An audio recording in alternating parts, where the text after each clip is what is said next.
All right, and we are live here. Should be. Let's see if I pop up over here. Let's see if it's actually working. Hope everybody is doing well right now. There it is. And look, I hope you guys like this new overlay I've got for the Fresh 5. Ken, can you do a little quick sound check real quick? Just make sure. Mic check, 1, 2. How goes it, everybody? Y'all having a day? There it is. Okay. All right. Everything is good. So we're here today with Kenn Bosak. We're going to be talking a lot of different stuff.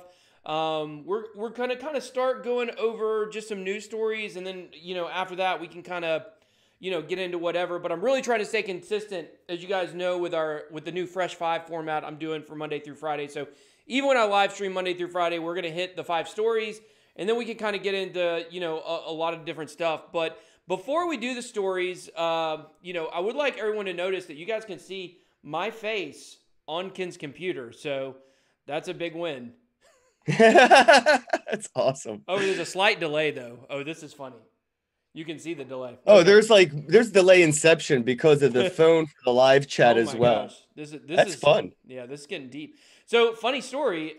Speaking of Inception, so when I went and shot my pilot for my show for Crypto Cake, it was actually in the same warehouse where Inception was shot. Oh, How about what? that? That's my claim to fame. So I don't know if anybody will ever see that episode, but it was cool though. So people on the chat are saying the notifications work today. They got a notification, so that's good news. Oh, So wow, look at that. YouTube didn't censor us completely. oh my gosh, they're always trying to censor us, aren't they? What's up, Robin? Good to see you. So I guess before we get into the news, though, I want everybody who doesn't know who you are, like, tell them where they can find you and just give them like a little bit about yourself and what you do in the space. Yeah, dude, I reside on the internet. It's where I basically live now, man. I live on crypto Twitter. You can find me at Kenneth Bosak because at Kenn with 2 N's, Bosak got suspended for things we won't talk about. Don't ask. Just follow Kenneth Bosak. Kenn Bosak with 2 N's, KENNBOSAK.com. That's where you can find everything from YouTube, Twitch to BitTube, Steam it. On my website, kennbosak.com, there's a link at the top. I'm always giving away $100, so you can click that link and enter to win $100. And I guess a little background of who I am, right? I've been in this space since about late 2016. I went all in early 2017. From all in, I mean I was selling my Xbox, PlayStation Oh recliner. wow. I even found a way to get my day job to give me direct deposit in Bitcoin through Bitwage. So that was my introduction to Uphold. So I eventually was getting paid directly in Bitcoin. After that, I started, doing podcasts and started interviewing a lot of awesome people in this space. Then I went traveling. I went to over 50 crypto conferences Yeah, in a lot. 2018, and it was a crazy year. But I've been in this space for a while, and I'm not saying I invested in Bitcoin anymore.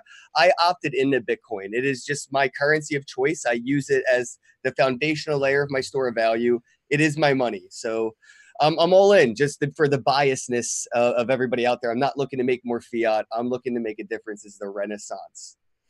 Yeah, it's interesting because honestly, you seem to have. You're one of. There's a few people I think of when I think of people that are actually out there like trying to push adoption. I certainly think of like John Kim from Litecoin. He's another guy that's out there everywhere trying to push adoption. Of course, mainly with Litecoin and stuff like that.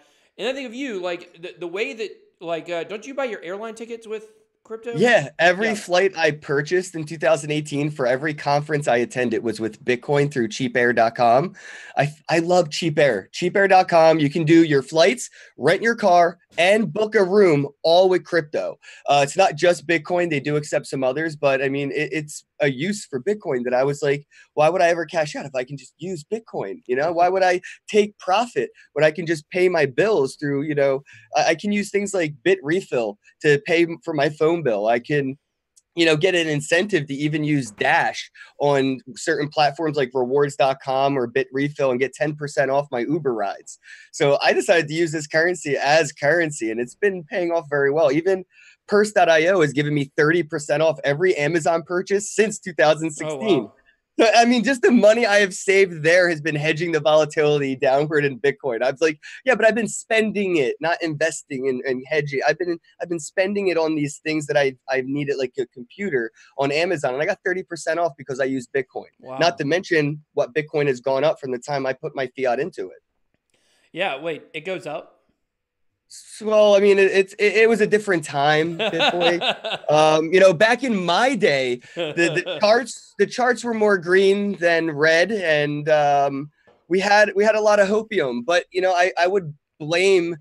I believe it would be a segue into one of the topics you had lined up, but I would blame the failure of a lot of the DApps that have raised a lot of money that scared a lot of the institutional investors away from this space right now. But that creates an accumulation period for those that believe in a long-term trajectory of the technology.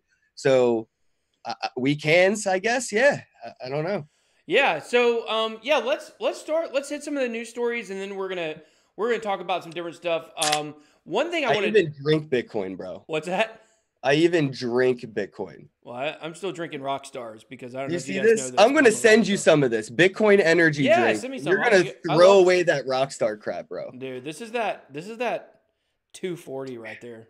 They got the 300s now, the cotton candy 300s, but this has only 8 grams of sugar in it, and it kicks my butt, bro. You got to try it. Yeah, I usually don't mess with the sugar. I do all sugar free pretty much, but I'll try those. 8 grams is not a lot, so no. Gosh, I got people. This guy said he thought I'd be advertising Coke. I'm always advertising Coke on my channel. I'm from Atlanta, so we're big on Coke around here. Not cocaine. That was another time of my life. I'm a big on Coke guy too, and it's funny that marketing made that happen. I know exactly when I fell in love with Coke and started to just not like Pepsi. Do you? When? Back in the day, Coca-Cola had this DJ chat room way back before even AOL chat rooms were popular. Wow. You could make like garage band music instrumental beats with AOL or with Coke.com, like music maker. And you could even design your own little room for people to walk around in, like avatars. And, you could play your music in another friend's lobby. And if other people liked it, you would earn points that would actually get you cashed out for free cans of Coke. Gosh. So as a kid, I was a DJ in the Coca-Cola DJ rooms, and I was literally getting cases of Coca-Cola mailed to my house. My mom made me stop. You weren't the first DJ on Coke, okay? I know that's been going on for a while. So, well, cool. Well, let's segue. Let's talk some news, and then we'll get into other stuff. We got an hour, so first thing on the list. Well, I guess we'll do them backwards. So we'll start with number 5. Number 5 is the yellow vest movement. So I'm not sure how much you know about that, but that's going on in France. Obviously, it's, they're trying to have like a revolution. They're definitely rebelling against the government there. And one thing they've actually started doing is they're now burning banknotes and bonds symbolically. And, to me, I mean, we've already seen like Crypto Brecky made a Buy Bitcoin yellow vest. Yeah, I don't know if you saw that. I was just going to shout that out too, man. So respect. Yeah, he's cool, man. I love him. He's, a lot of people don't know this, but, we were like each other's first followers, me and Brecky. Like we started our accounts at the same time. So we started on Instagram, and he was like doing like these crazy videos. And I was like, who is this guy, with his German accent? And then he messaged me. And so I'm a big supporter of his. We've given away some of his stuff on the channel before, but he made those vests that's really like a t-shirt or a hoodie. I can't remember which one. And so Buy Bitcoin has kind of been a rallying cry over there. And so I just want to get your thoughts and opinions on kind of like how, like we're waiting, it seems like, on some kind of like movement, right? Some kind of revolution to really get crypto and decentralization going. And do you think this could maybe be one of the first dominoes to fall, a major country where, they're rebelling against their own currency? I would say first off, look at Venezuela and what they're doing, because France, they're following the same path. Right now in Venezuela, Bitcoin trading is up significantly throughout the year, despite the bear market. And that is a cry for help, for economic sovereignty, a cry for freedom financially, that they're reaching out so far as a whole to crypto as a nation, and then France as well. And I mean, burning the banknotes symbolically, it doesn't really hurt the bottom line for the bankers. People are just going to have to take out loans to get more money anyway. Right. It's not like that paper money was accounted for. It's frivolous to them. But isn't that exactly what we're saying with crypto? Like that's the whole thing of crypto is we have finite supplies on things, or for a lot of projects, specifically Bitcoin. But you're right, they're burning it symbolically because it really means nothing. They can just print more if they decide to print more. So I think that really lines up.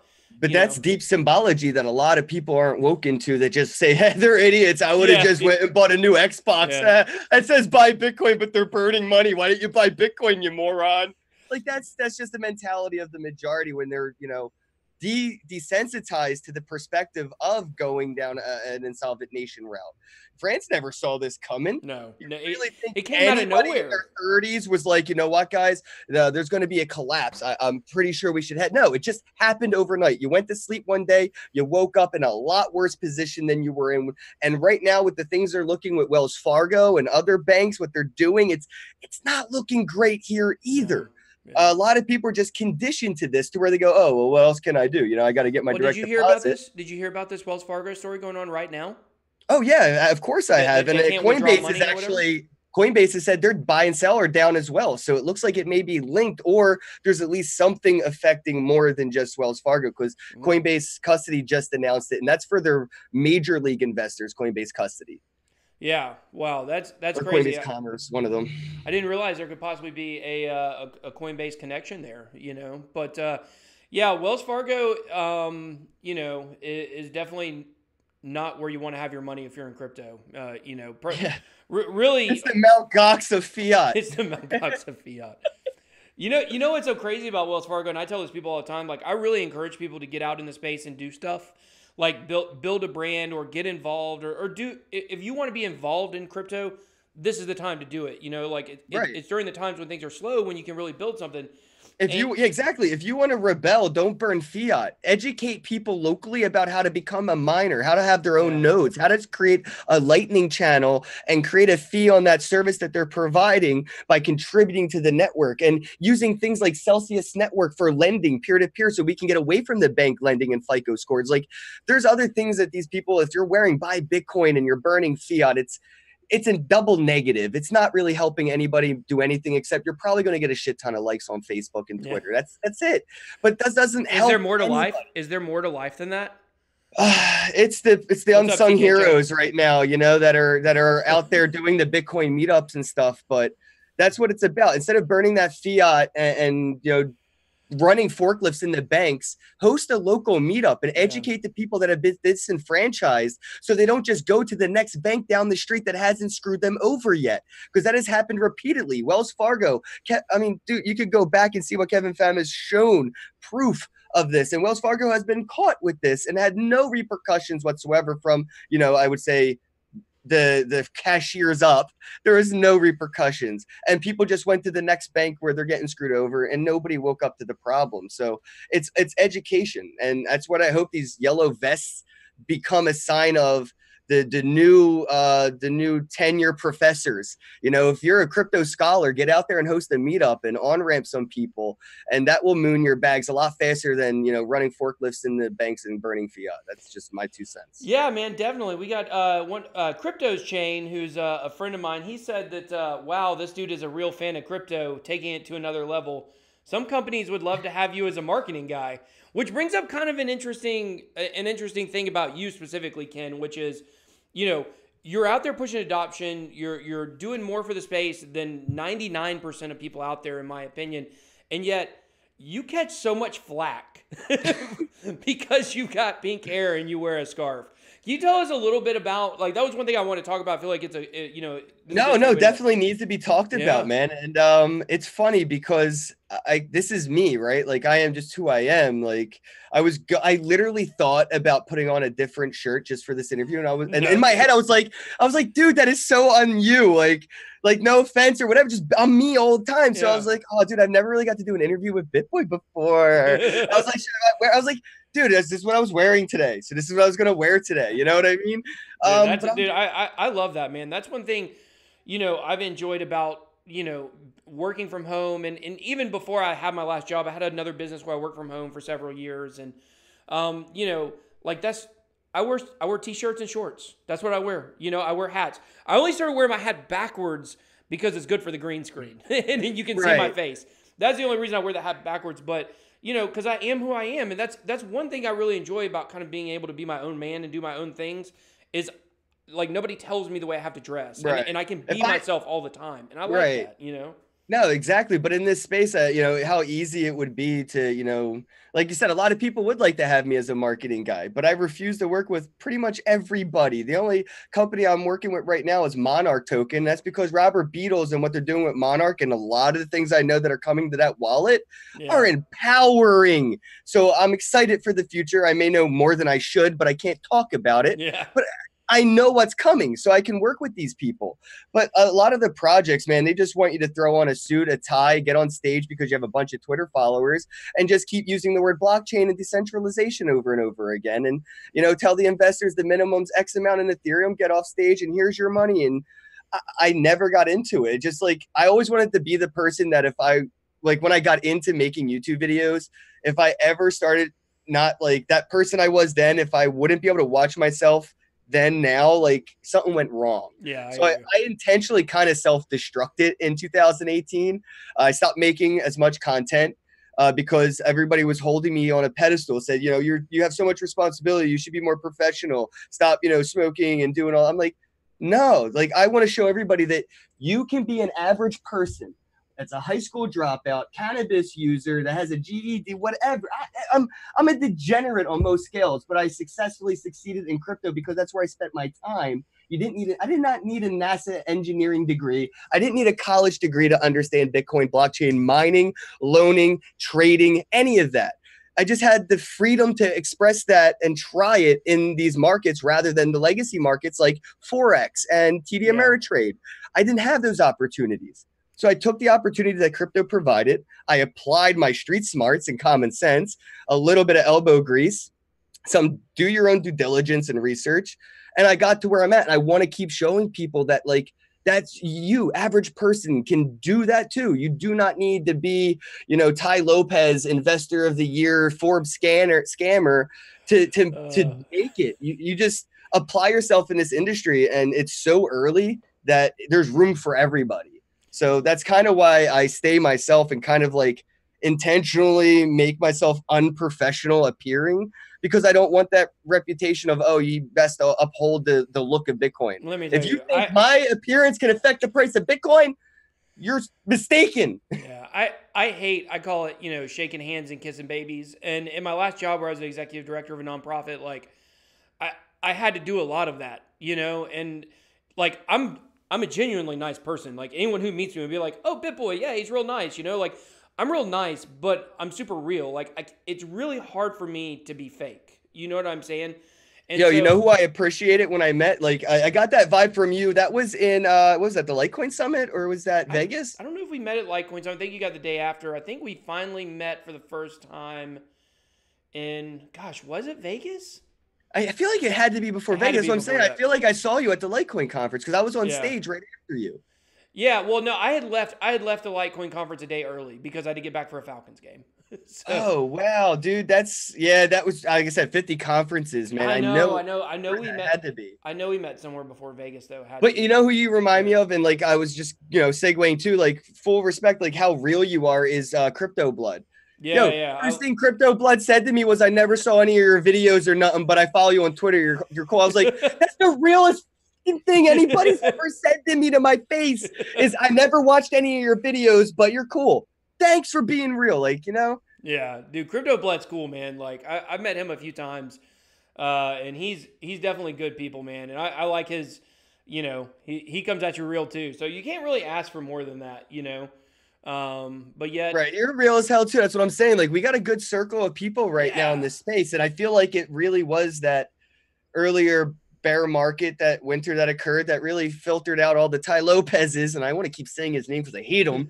I did a whole series of Ty Lopez memes on my Instagram, like when I first started the account. So I had the chance to push him into a pool at a pool party in Miami, and I didn't do it because his bouncers, I ain't gonna lie, he had like personal bodyguard bouncers that were just like, and he's not that tall, so they looked really big.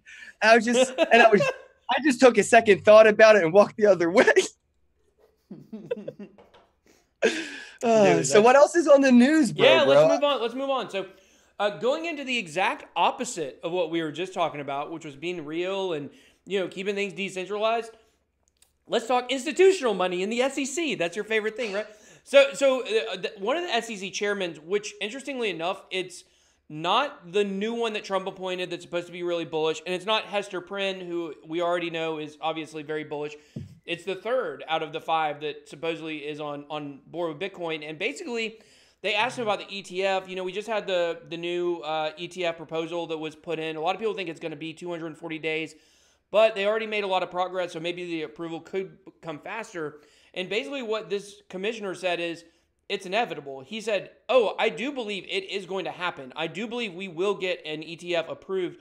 I do believe they will be able to basically fix the manipulation aspect of it, and which I don't know if they'll ever actually be able to do. But he said he thinks they'll be able to fix all those things, and that it will get approved. It doesn't necessarily mean it will be this proposal, but eventually it is going to happen. So what are your opinions? I have a good feeling I know what your opinions are, but what are your opinions on an ETF and the institutional money coming into crypto? Doesn't matter. Doesn't matter. The way the institution, sorry to break the news, everybody. The ETF, it's not going to matter. Just like the futures did, at least not positively. I don't know, man. But what I'd like to say, though, first, I started this off by saying what that chairman said is basically just letting you, well, not letting you know, but letting the institutional lobbyists know that that money that they're spending on lobbying, it's working. Yeah. Keep it coming. That's all that meant, right? Like, hey, we're on the mainstream media. I'm getting some pay from somebody to read this thing that's, I got a lot of paperwork here. They pay me to make sure I get to their paperwork first.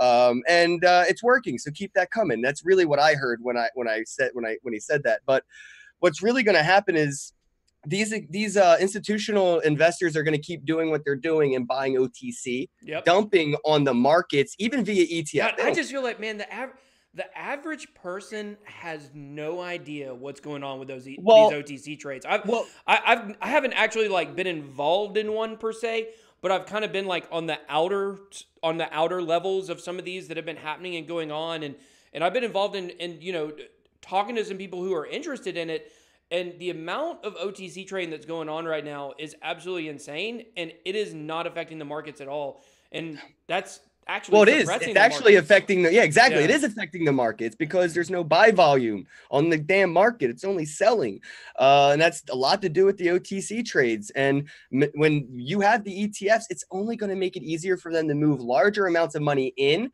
right, while suppressing it in the futures market by hedging on a bet on the way down. So they're going to get a futures down while they're over here getting the ETF on selling, while they're buying it on the OTC. So they're literally making money hand over fist in a figure 8 formation, like perpetual money machine again. If we allow them to keep doing this, they're just institutionalizing Bitcoin, and they're going to find a way to fraction Bitcoin out.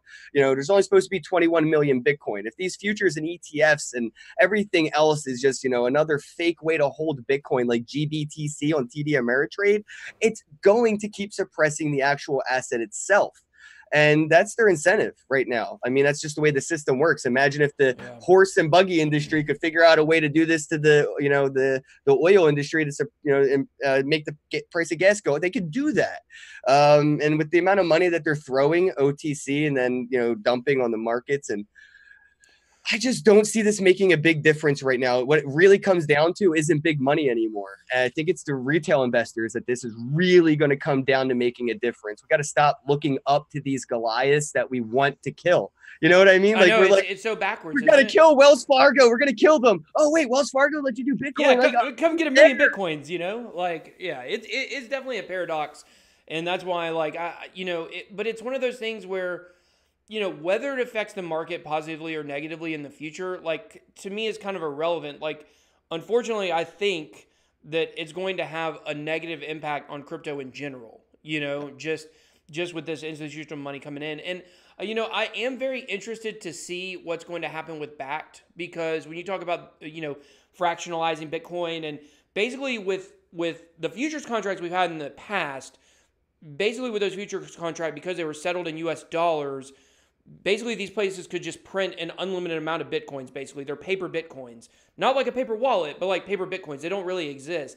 But with Backed, when their futures trading comes out, which once again they're saying is next month. They've been saying next month for like 6 months now. But, you know, supposedly in March, they're going to launch. Fidelity is launching in March, and I believe Fidelity will launch in March, their custodial service, and that might put a little pressure on Backed to actually stick to what they just said. But, you know, those futures contracts are settled with Bitcoin. So you actually have to hold Bitcoins to do those future contracts, or at least to settle them.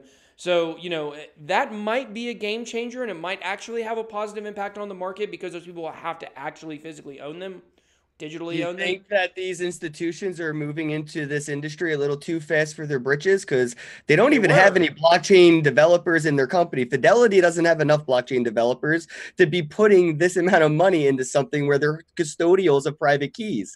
No, I totally agree with you. This to be a very big, what is it, Quadriga in Canada? Yeah. This is going to be a Quadriga scenario event on a massive scale, institutional level, where they lock, freeze, and steal Bitcoin because they've lost some way to access it through multi-sig or mismanagement of keys, insider trading. I mean, you're a custodian. That's dangerous. If I worked at Fidelity and all I had, I mean, why? Money transfer fraud's hard. That's why a lot of bankers just don't do it. They make decent amount of money, like $50 an hour, not to steal money. Yeah. But if you only had to send yourself an email with a private key and take a plane to XYZ, come on, they're gone with your crypto. So you can take it and start you could put on your own fire festival. Yeah, you could. You fly on down to Bahamas and get your own fire festival, you know. Yeah, I don't know. I think you're right though. I think that what happened is there was so much hype in 2018, the beginning of the year. These people started these plans. They put these plans in place. You know, if you think that, you know, Backed, like one day they just said, oh, you know, let's do that, and then the next day they announced it, you're crazy. These have been in the works for a long time.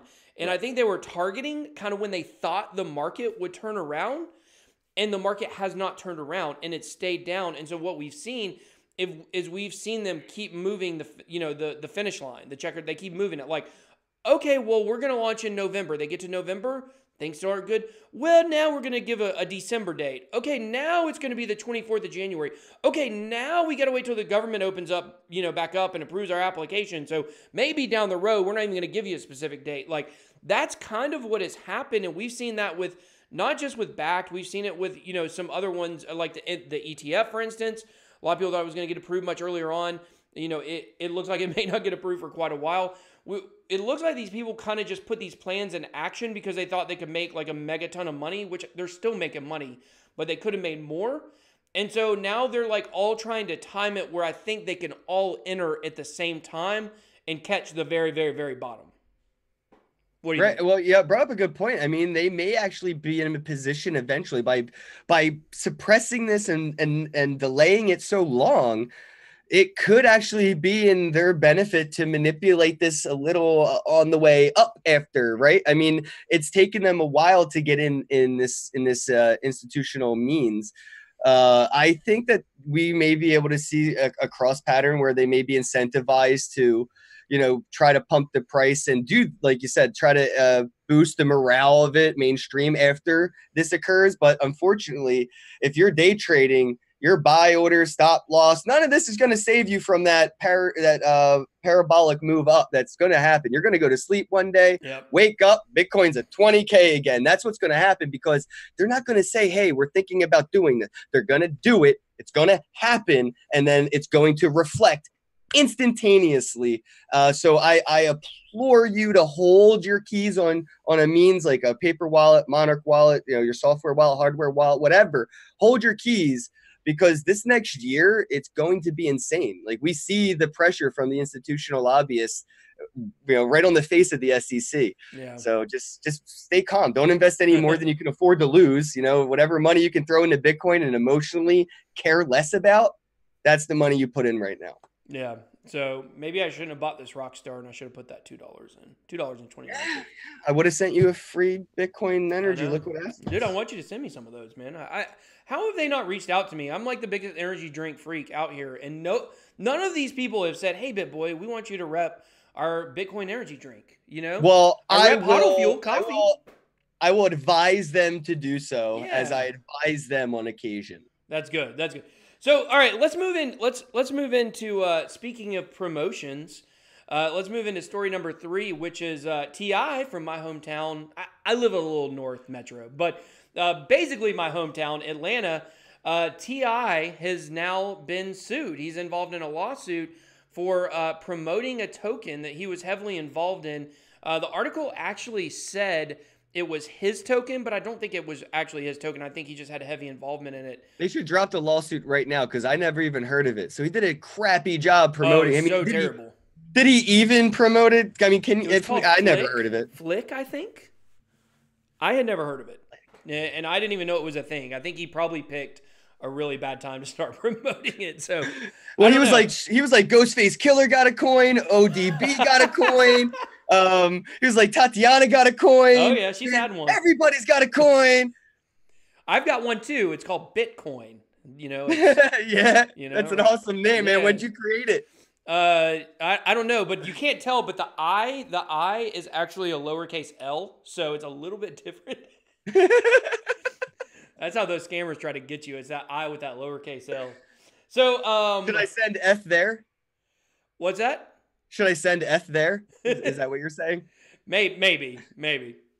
So, all right. So here's the thing about this story, which is very interesting. So this comes kind of, piggybacking on what happened maybe about 2 months ago where, Floyd Mayweather and DJ Khaled both got in trouble for promoting a scam. Another one. Yeah, another one.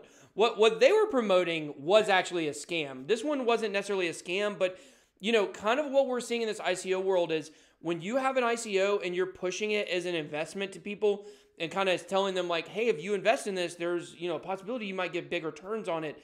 That's where the SEC is, is really hitting people.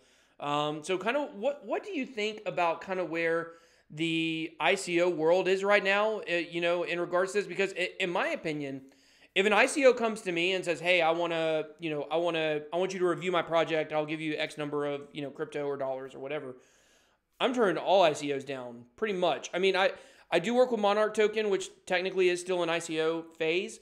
They sponsor my podcast, but in terms of like doing reviews for ICOs, I'm just not going to do them at all because it's just such a question of, what might happen to you if you do those reviews.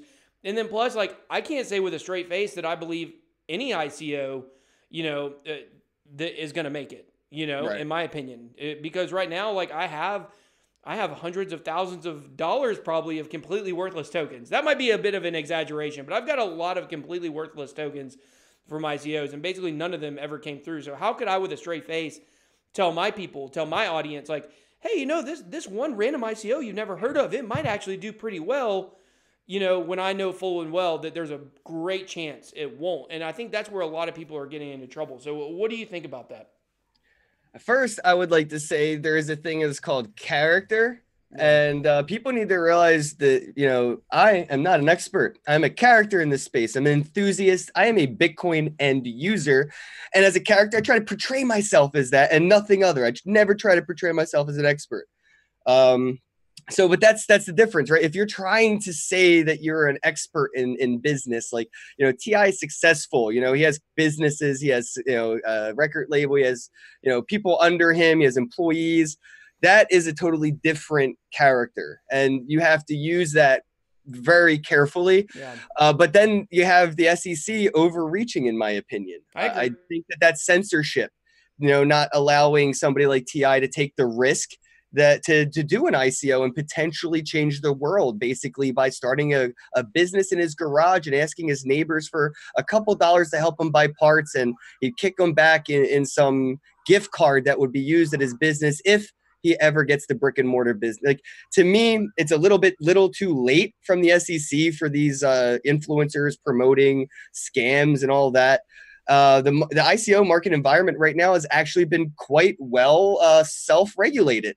Yeah. We have had really great projects come out of this problem to solve it. Even Hosho Group, You know, they're third-party auditing smart contracts for companies. You have ICO Alert and a lot of other companies that even take it one step farther to show you what the ICO companies are doing with the funds. So if you have given any money to a company, that company should open source their complete book of crypto and show you where they have allocated it, things like that. But I don't like the idea of KYCing. I know Monarch did their ICO very legit. Unfortunately, if you're in the US, you know, you can't. You have to do KYC and all these things, but you could get your hands on the utility. I think there's definitely some, like Monarch, I don't put it in the same category at all as because what they have done with the utility token, like I was saying, it's what a lot of these ICOs have missed the mark on. They have a security with no utility. There's no product. There's no use case. Right. It is just all in all they're ideas. A promissory note. Just ideas, right? Know? Yeah, I'm just paying for put my name on a balloon on the convenience store when you donate money to a charity. That's what you get. You get that little balloon with your name on it, or the name on an orphanage in India. I don't know if you right. You caught that reference. That's a Quadriga reference. Quadriga. That's what the guy did. Well, is that our number? That's our number 2 story. Let's move on because there's a lot to kind of unpack on this story. So I feel like I've talked this one to death. Really, like we just talked about this on my podcast.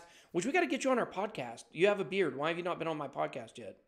I think it's because I shaved recently. I'm growing it back in. So I think did I earn it back yet? Yeah, it looks good, dude. I like it, man. I like it. I don't like it too much because that might be weird, but it's nice I use beard oil, man, and I brush it every day for like 5 minutes. I brush my teeth for 3 minutes. I brush my beard for 5. Got to take care of yourself, guys. You know, self-maintenance is the foreground of happiness. Yeah. So we got to get you on the podcast. We'll have you on the podcast maybe the end of this month or maybe next month. We'll try to get you on Beards and Bitcoins. But we just did an episode which I won't be releasing on the channel until Saturday. It should be out on iTunes later today, I think, or tonight, where we talk very in depth with Hayden from Crypto Spice. He's the one that made this phenomenal video about the Quadriga situation. It was all over Reddit. A lot of people saw it, so we talked a lot in depth about it. And then last night, so if you guys want the full details on that video and the inner workings, then make sure to check out that on iTunes when it comes out. Check our Twitter at Beards Bitcoins. But now there's a new thing that has came out, which seems to be purely speculation at this point. But you got to admit, like there may be some merit to it because we're involving so many shady players, which is Crypto Medication. Don't know if you follow them on Twitter, but they also have a Telegram channel. And basically they released like a very long explanation about how Quadriga actually could have been in bed with Bitfinex, could have been a shell company for Bitfinex for years. And what they were doing is they could have been using the customers' funds from Quadriga in order to kind of back up withdrawals from Bitfinex and from some other exchanges. Basically all the exchanges that work with one payment processor, I think it's called Crypto Capital Corp, I believe. That's the payment processor that all of these exchanges used. Every exchange that's associated with it is now insolvent. And so that actually is a company that works with Bitfinex. So the theory is that all this money has actually been gone for a long time and it's been insolvent. And basically Bitfinex was withdrawing these funds over a long period of time in order to back up their own withdrawals from their exchange. So, that is a hell of a conspiracy. It is. It's crazy. Wow. It's crazy. Yeah. I thought Dennis Rodman being the founder of Potcoin was a fun one. Yeah, I know, right? Kim Jong-un likes him anyways. Oh, he's the co-founder. You didn't hear? Who, Dennis Rodman? No, Kim Jong. Oh, is he's the co-founder? No, I don't know. I don't know. It could be. But that is crazy. I mean, I thought that the 26,000 Bitcoin were locked in cold storage, and that could be debunked, right? I mean, here's the thing. This is where this thing gets absolutely mind-blowing. Like, it's so fascinating. Now, I've already said, I think there's like a 0% chance that we're getting the whole story like one way or the other. Well, I mean, he was a Canadian who died out of country at a young age with a death certificate that could have been bought for 10 grand. Yeah. No. $450. That's the going price over there. That's it? Yeah. Kid you not, $450. That's the price over there. For a fake death certificate. The deep web is a beautiful place, ladies and gentlemen. By the way, the death certificate spells his name wrong. that would happen to me in real life. I don't even know. Yeah, his last name is Cotton, and like everybody knows how to spell cotton, right? Cotton. but of course he spelled it, I believe, Cotten, and the death certificate had it misspelled, had it with an O, or vice versa. I'm pretty sure he spells his with an E. I But wonder if that's the setup for like a double scenario or like whatever it is, where Double like he comes Jeopardy? back, double Jeopardy scenario, where like in 10 years he comes back and he's not technically dead, but he Yeah. was dead. So now his credits wiped and everything he's ever owed. Like, I don't know. That is creepy, dude. Yeah. This is the perfect Hulu original movie in the happening. It really is. It really. You know what's so crazy about this too is like, which I haven't even got to the crazy part I want to talk about, but What? yeah, I haven't even got to this other thing that basically crypto medication was saying, but Keep it coming. this has gotten to the point already that this has now gotten above crypto. That I have people that I know who are not even involved in crypto. They're saying, "Hey, what's up with this crypto guy that stole $190 million?" And a lot of regular mainstream news stories are starting to pick this up. And I'm honestly surprised that this has not pushed the price of Bitcoin down further. Because, Well, I mean, apparently they can't sell the 26,000 Bitcoin, right? Yeah. So how could it? So what they're saying is that what Quadriga is saying is they can't find the cold storage wallets. Okay, so when they say, yeah, they were just in court yesterday. Okay, and they say that even if they knew where they were, they couldn't get into them, but they could try. But they keep saying we can't find them. So when they say, so they don't even have the 26,000 Bitcoin. That's just what they're supposed to have. Exactly. So when they say we can't find the cold storage wallets, basically what they're absolving themselves from any responsibility, because they're saying, oh, we can't even find them. We couldn't even hand these over to somebody to try to crack and things like that. So, you know, it's definitely crazy. It's kind of like one of those things where like think about this. I look back at a story that happened. I can't remember. Well, I guess it was, if you think of it, the Casey Anthony story, it was very similar, right? Like they never found the body of that little girl. They never found her. And that's what made that case so crazy and go on for so long, because everybody knew she was guilty pretty much. Like, yeah, I think she got found not guilty, but it's Florida, right? So, everybody kind of assumes that she really is guilty. And then you've seen kind of the way she's lived her life afterwards and, you know, what she was doing at the time. It just seems like it all lines up for her to be guilty. But without that body, it was so hard for them to convict her. And this is what's going on with this situation. If they can't even find the cold storage wallets, then how could they possibly be responsible for trying to give the money to people? Now, granted, they're going to get sued. There's going to be lawsuits, yada, yada, yada. But, you know, that's 100,000 people that are out $190 million altogether. I mean, yeah, for sure. But here's the thing. Those people are going to have to, like, the only way through lawsuits those people are ever going to be able to get any of that money back is one of two ways. Either, number one, they sue the estate of Gerald Cotton, right? And his will. I read an article that he left everything to his girl in a will 12 days before he died. Right. And it was a pretty hefty will. Which was 13 days before, or 13 days after he got married. It was one day. He did the will one day after he got married, which was very, very recent, which makes it also super, super, super sketchy. I just still want to say, like, it is eerie to talk about somebody who may have died from a disease like Crohn's disease. Like, it is a morbid thought to have that they used it as an exit scam strategy, but we have to talk about it. We're not mocking the seriousness. No, it is the seriousness of the other side of the scenario, that this money is gone and the death certificate is clearly wrong. Yeah, for $190 million, I mean, people, it's in between 137 and 190, depending on, you know, what you read. Price of Bitcoin. Yeah, what you read and conversion rates and different stuff like that. And I on my video yesterday, you know, the wife is getting absolutely hounded. And, you know, she hates that we're here talking about this. Like, and I understand that, because either there's one of three options. Either she's involved in it, which I do not believe. I do not believe she's involved in it in any stretch of the imagination. Or either number two, her husband died, which is super, super sad, or her husband faked his own death and has abandoned her. So, like, there's no good part of the story for her. And I feel like she's the one who really has gotten, you know, the blunt of this whole situation. And in my opinion, if he exit scammed, like, he did that to her, and that's a terrible thing. But, you know, the fact is, when we're talking about so much money and people that don't have money, and we've got so many coincidences, so many weird coincidences in this situation, in this story, like, we have to talk about it. Like, whether or And not it there's a makes her silver feel lining bad. or two. What's that? There's a silver lining or two as well. I mean, we have 100,000 people that are now more woke than they were using a Yeah, centralized exchange for exactly. custodial services. And the media is talking about Bitcoin again, and it's not drug money. So cool. But I really think that this is like a form of Darwinism in a sense, right? Like Yeah, I see what you're saying. Yeah. those people that were using that exchange, and the topic of conversation even being that it could be potentially linked to other centralized exchanges that may be insolvent.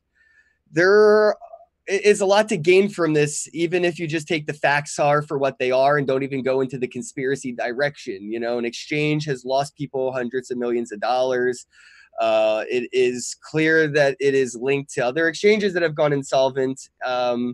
And I just want to stress the importance of what KYC really means on these exchanges. That's another way to, steal your money. If the exchange decides not to allow U.S. residents into their exchange anymore, and you have to go through KYC to withdraw, you could find yourself in a position where I guess like USI Tech kind of left everybody in the U.S.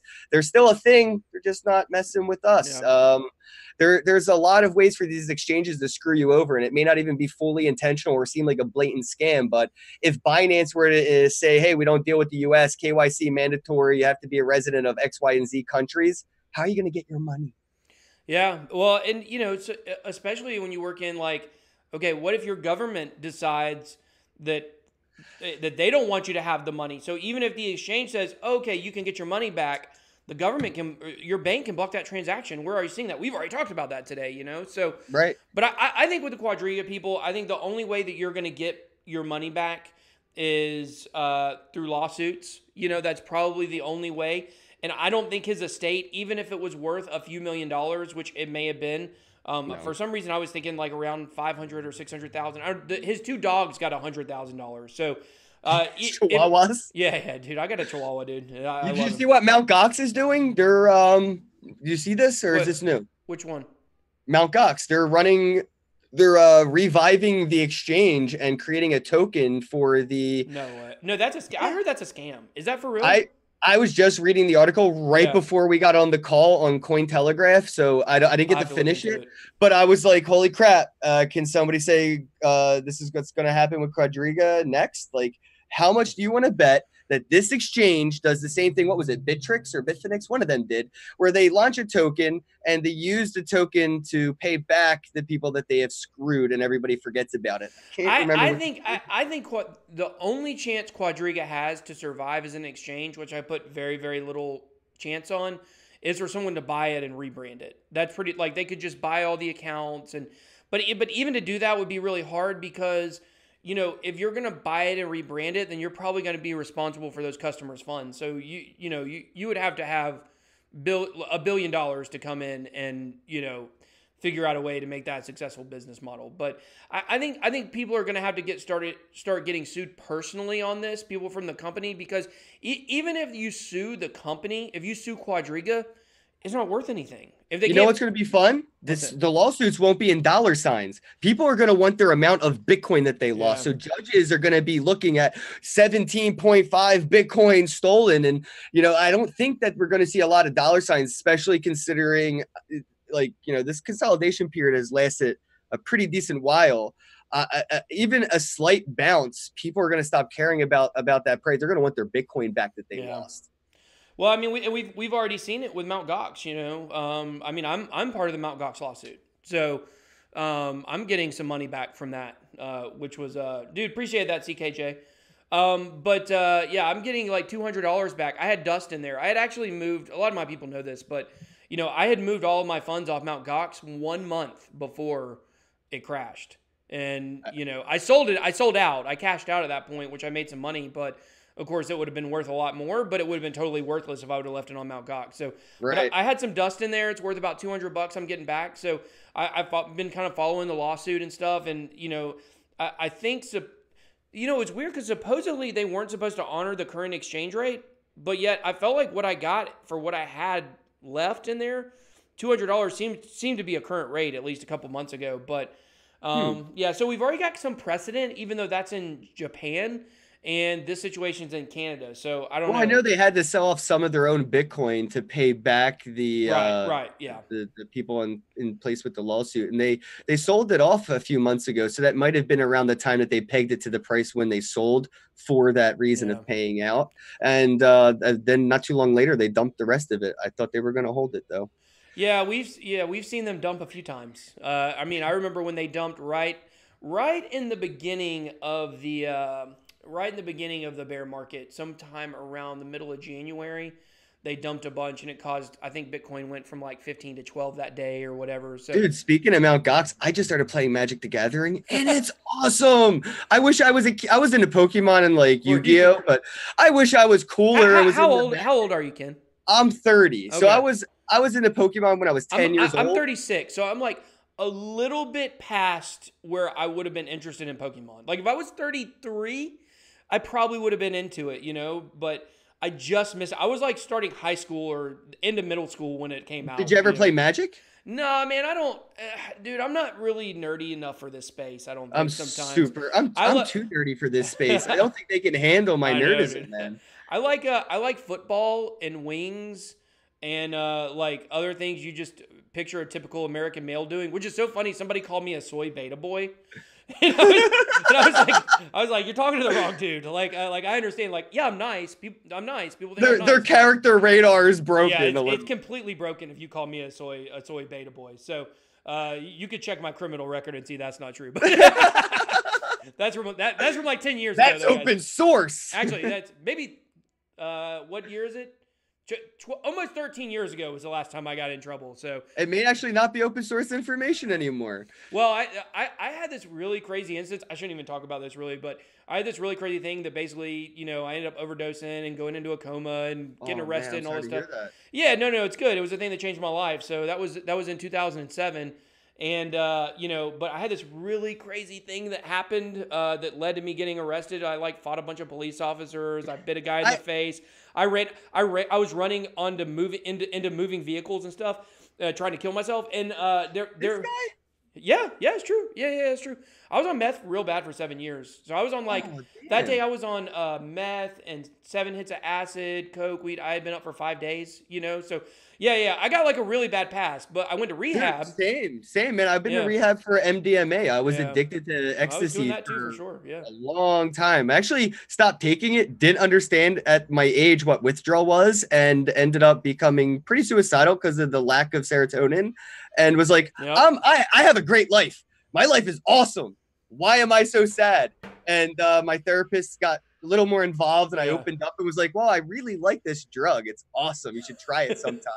And they were like, have you ever thought this is why you're so sad? I'm like, but it makes me happy. Yeah, for 8 hours, and then 6 hours, and then 4 hours, and then you might crack a smile a little bit, And then nothing at all, and you just want to not wake up anymore. Although life is awesome, it's really weird. So, dude, I feel you. Actually, my wakening moment in my youth of vandalism was being arrested and fighting 2 police officers completely butt naked in my living room. Oh, I was that too. Yeah, I was similar lives. Yeah, I talked to a cop. I told him the story. He was like, "Oh yeah, you had to be naked." I was like, "Oh yeah, of course." You had to be naked. That's part for the course. Yeah, it was 12 or almost 13 years ago though, and I went to rehab. I've been sober ever since. So.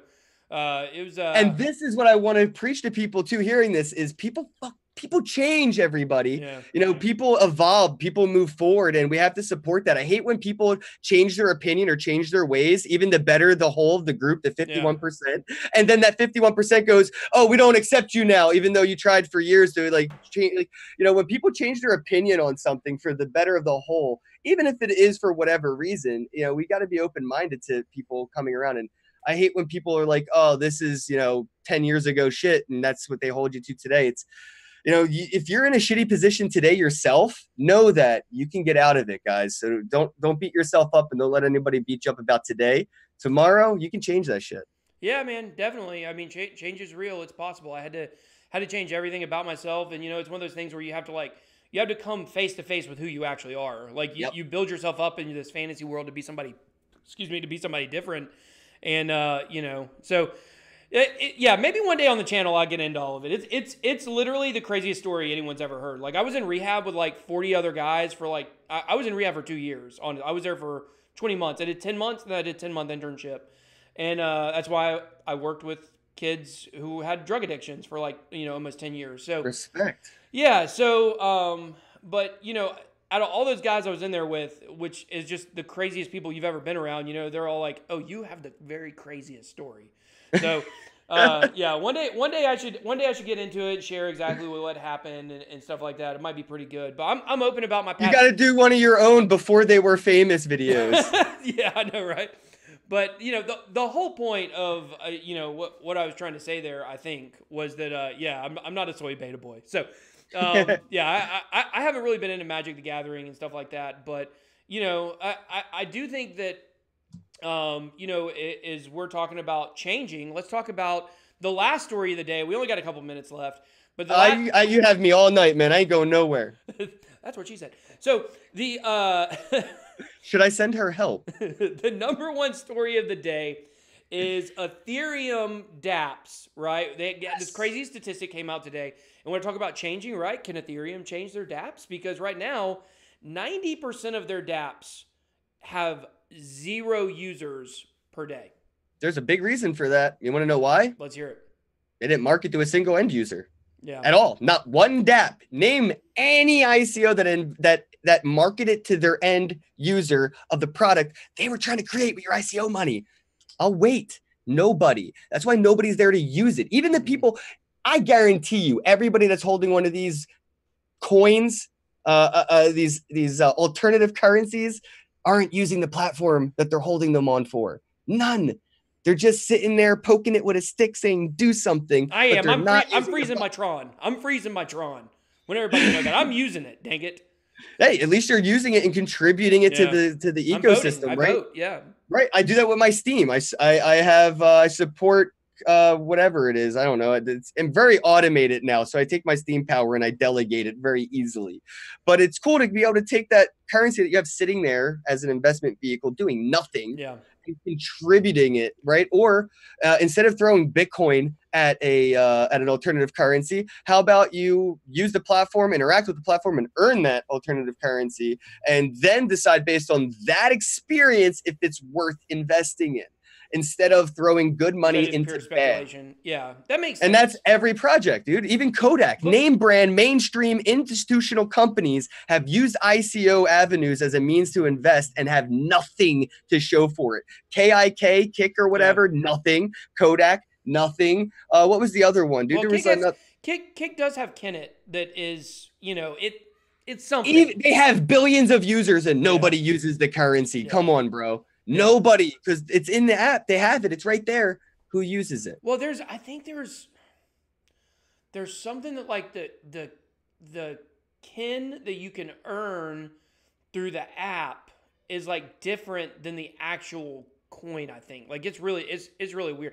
Once again, it's just too complicated. But here's the question: well, why do you think that EOS and Tron both, or EOS, people call it different things.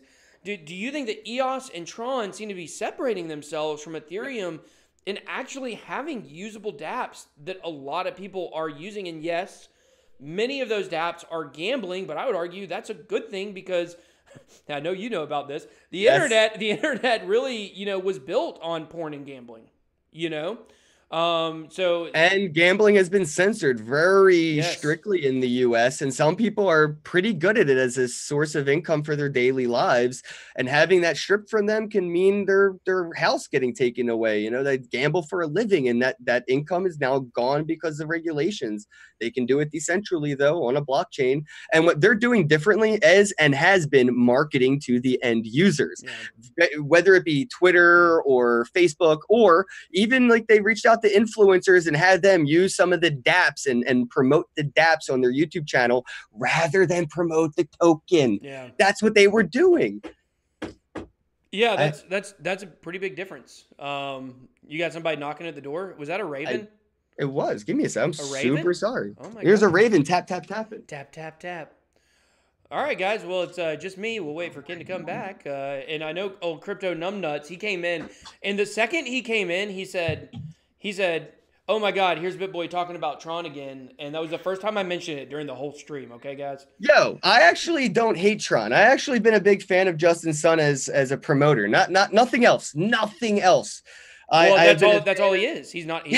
He's a CEO technically, but he's not a developer. And I think did you see where I got into it with Charles Hoskinson last night?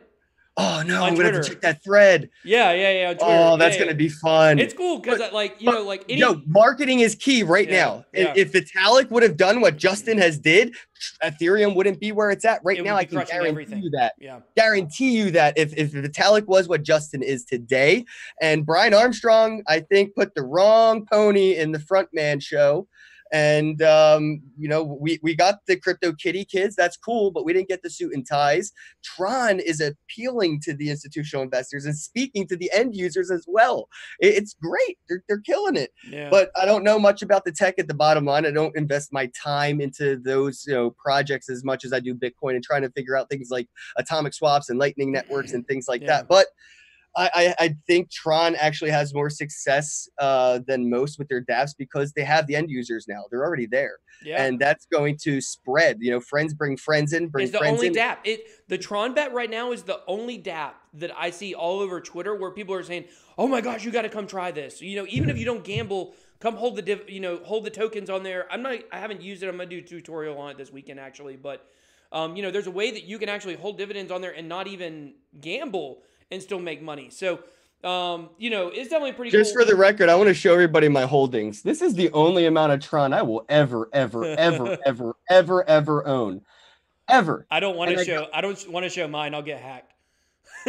Oh, I mean, I'm just kidding. That was a joke, guys. This isn't worth it, but dude, that's it. I think 1,170 Tron. Tron at $10. Tron at $10. You're gonna be rich. Random number, but that's because I get a lot of the airdrops, and the airdrops I kind of try to exchange into more Tron when I can, which is just one more way to make more of an asset from an asset. And I try to tell people about that with Bitcoin. Even if you're not holding Bitcoin, you're missing out on all the forks that could acquire you more Bitcoin, which would earn you more forks. And if you were to add up holding Bitcoin for 12 months throughout those forks and just selling them for Bitcoin, even at the time of fork, the amount of Bitcoin you would have accumulated from the amount of profit or loss that you would have taken from hedging in an altcoin, you're going to win every time just holding Bitcoin. So I'm not saying buy Tron. I'm saying buy Bitcoin. But I mean, I play with Tron. That's it. That's the only reason I have it is to use it on the gambling and play around with it. I'm not sitting there poking it with a stick. The DApp is on there and I can play. And Trust Wallet is adding the Tron browser, and you'll be able to use Chibi Fighters on the Tron blockchain, which is an awesome game. If people haven't played, it's on crazy. The We're actually, it's so exciting. Like we're actually starting to see things that people will use. You want to talk about the one I think is going to be the biggest mainstream blockchain game in history, and nobody's talking about it, which makes me suspect. Is it a scam or not? Which is going to be a video for another day. Let's hear it. What is it? Gods Unchained. Oh, I've heard about this. Yeah. Coinbase has invested, and they're partners with OP Skins. Yeah, but which is Wax. That's Wax Coin. OP Skins. Yeah. So my thought on it is, I haven't seen a single mainstream influencer or gamer. Well, I haven't seen anybody talking about it. They don't have anybody promoting the game. Crypto Stash does. Crypto Stash loves it. Oh, really? Yeah, I'm gonna have to check. He's done a couple videos on it. He did a giveaway, partnered with him and stuff. So cool. Yeah, he's involved in it. So that's how I know about it because we're pretty tight. So I was gonna say, how did I miss that? I have my stash token on the Wax blockchain and all. But like it's just, well, and that's another thing that I was kind of getting at though, is they are not even really appealing to the mainstream, right? Like they've raised millions. They have a decent amount of money already. Their fundraising isn't done yet. They could reach out to somebody like, I'm not saying Ninja, but around the traditional gamer side of streaming and say, hey, check out this game. We're in beta. Here's some money. Play it on a stream. And just talk about the fact that it's a tokenized asset in a decentralized marketplace. And that's really it. Like, we don't want to hype it. Just educate people about the background of it. And that's where I think it would become bigger. But honestly, I've seen it. I've looked into it. And that's why I got Magic the Gathering, full disclosure. Oh, really? Wow. I bought the Magic the Gathering card game to prepare to prepare myself for Gods Unchained. Well, I think that, you know, a lot of people, I think they hear dApps, right? And they think that that means, like, what are we used to an app being? We're used to being one touch on your phone, you open it up, it's an independent thing, and you play it, right? Well, with decentralized applications, they're not that way. Really, what a dApp is just a website. So I think that once we get to a place where these actually are able to become, like, you're able to have a phone that can have decentralized applications running on it, where it's not you just click and go to a website, I think that's when we'll really see kind of, you know. You just tickled my favorite topic. Did I? Yeah, how when the server's centralized, bro. If that website, even if you have the blockchain phone, that server that you're talking to that interacts with the blockchain and creates the user interface that expresses the information on the blockchain, it can be suppressed from your internet service provider or X, Y, and Z. So, I mean, you could have server shutdown, and how decentralized is that DApp now that there's server maintenance going on that I can't access my decentralized exchange? Well, and I do feel like, you know, I talked about this a little bit last night on my video, and we're getting short on time. We got to go here in just a minute, but, you know, Vitalik just came out and said that basically, you know, all of these high transaction per second blockchains, they're all garbage because they're, you know, they're more centralized, right? Then we go and we look back at an article that he himself wrote back in, I believe, April or May about decentralization, and like, yeah, people don't really understand. Like, you say decentralization, but we can't, like, it's literally impossible to have full decentralization. And so for Vitalik, I thought it was a little hypocritical for him to, like, pick and choose what he thought should be more decentralized. And that brings me back to a segue to what I said earlier. And you, sir, have to be more open-minded and don't criticize people that change their opinions. Whoa. I can say it's hypocritical, though, right? It is hypocritical. I didn't get on it too bad. You don't have to say it negatively, right? Like, it is, but isn't that a positive thing to change your opinion in a forward manner thinking? Like, if people stay not when he's calling my biggest bag. Sorry. I'm just saying, sorry, when people keep their opinions static, I get more worried than people that have swinging opinions. Yeah. Because at least I feel like they're keeping it real. Yeah, that's true. That's true. And I'd like to touch on the topic a little bit if we have some time, though, about why the gas issue has led to a big failure in DApp usage as well. Oh, and in DApp development as well. Oh, I mean, it is slavery with more steps, Morty. Yeah. You feel me? It really is. That's like a blockchain and Morty reference. It is. I love it. But what I think a lot of tokens have started to do, like Waves token, is started sponsored transactions. So if you created BitBoy token on the Waves network, on the Waves platform, you could use BitBoy token as a transaction fee instead of Waves token sitting in your wallet as the gas.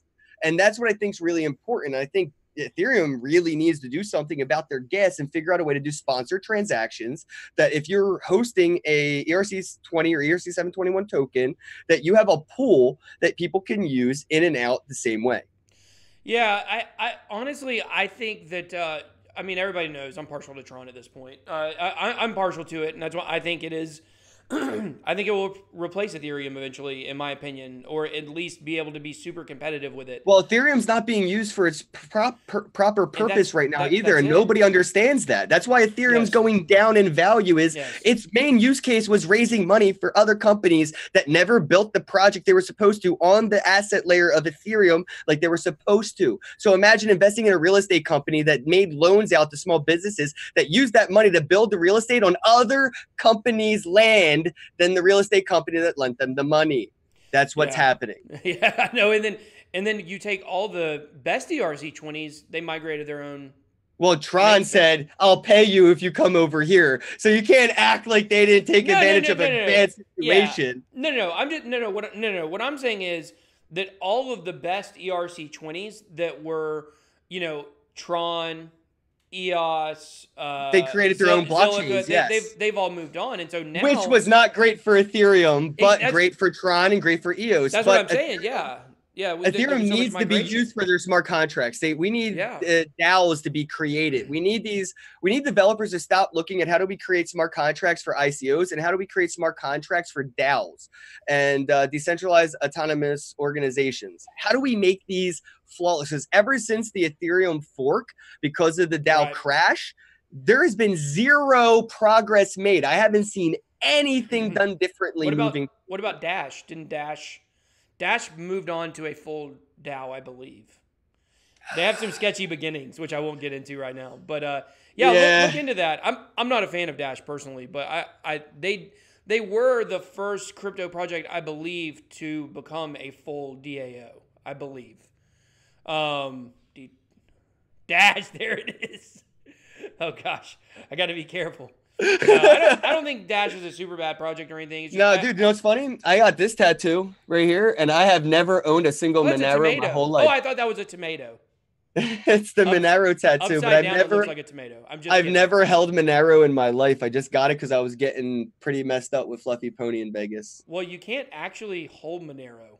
Right, exactly. Which is interesting. I didn't know that until I bought a good bit at some point, and then I was like, okay, well, where can I hold this? And it was like, oh, well, you can put it on Ledger. And it's like, but you can't actually hold Monero. It stays on its blockchain. So maybe I should do a video about that one day. I'll be honest, Monero is a very complicated project to understand, with the ring signatures and all that stuff. So I don't know, man. Monero is going to be dead when Litecoin goes full privacy. You think so? Yeah, dude.